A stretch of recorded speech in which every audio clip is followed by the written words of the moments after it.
ক্ষমতাচ্যুত প্রধানমন্ত্রী শেখ হাসিনার মেয়ে সাইমা ওয়াজেদ পুতুলের প্রতিষ্ঠিত সূচনা ফাউন্ডেশনের ব্যাংক অ্যাকাউন্টে আছে ৬৫ কোটি টাকা।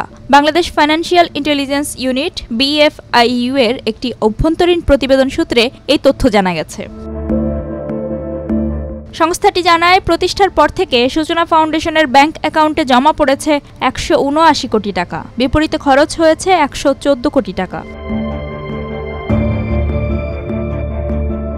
সন্দেহজনক লেনদেনের অভিযোগে ২০২৪ সালের নভেম্বরে সূচনা ফাউন্ডেশনের ব্যাংক হিসাব জব্দের আদেশ দেয় BFIU।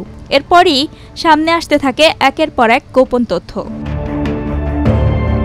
BFIU এর তথ্য মতে, সূচনা ফাউন্ডেশনের তহবিলদাতার মধ্যে অন্যতম দেশের শীর্ষস্থানীয় শিল্পগোষ্ঠী এসালম ও বেক্সিমকো। টাকা দেওয়া প্রতিষ্ঠানের তালিকায় রয়েছে আওয়ামী ঘনিষ্ঠ শিল্প গ্রুপ, এসালমের নিয়ন্ত্রণে থাকা ইসলামী ব্যাংক ও ইউনিয়ন ব্যাংক। পাশাপাশি কনফিডেন্স, মেঘনা, সামিট ও ইউনাইটেড গ্রুপও রয়েছে BFIU এর তালিকায়। সূচনা ফাউন্ডেশনের তহবিলে টাকা দিয়েছেন বিপুল অর্থ আত্মসাৎ ও পাচারে অভিযুক্ত PK হালদার। এছাড়া বঙ্গবন্ধু শেখ মুজিব মেডিকেল বিশ্ববিদ্যালয়ের সাবেক ভিসি প্রাণ গোপাল দত্তের অ্যাকাউন্ট থেকেও টাকা জমা হয়েছে এই ফাউন্ডেশনের তহবিলে। অলাভজনক ও স্বেচ্ছাসেবী সংস্থা হিসেবে ২০১৪ সালে প্রতিষ্ঠা করা হয় সূচনা ফাউন্ডেশন। মানসিক প্রতিবন্ধকতা, স্নায়বিক ব্যাধি, অটিজম ও মানসিক স্বাস্থ্য সমস্যা নিয়ে কাজ করত সংস্থাটি।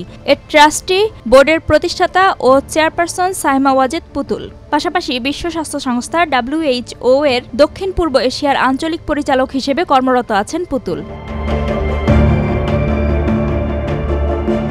২০২৪ সালের ৫ আগস্ট আওয়ামী লীগ সরকারের পতনের পর থেকে একের পর এক মামলা হচ্ছে শেখ হাসিনা, শেখ রেহানা সহ শেখ পরিবারের সদস্যদের বিরুদ্ধে।